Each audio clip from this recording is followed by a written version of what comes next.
Hello everyone, how to do it back with another new video, and in this video I'm going to show you how to find block list in Kfriends application. So you can see this is the home page of Kfriends. So what you need to find the block list, so you need to tap on the option my page, right bottom corner on your screen. Simply tap on that.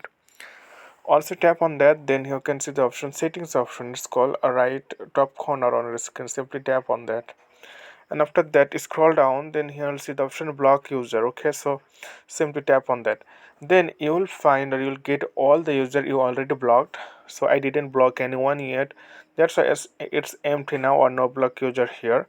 But if you block someone, and then you will find them here and you can unblock them easily.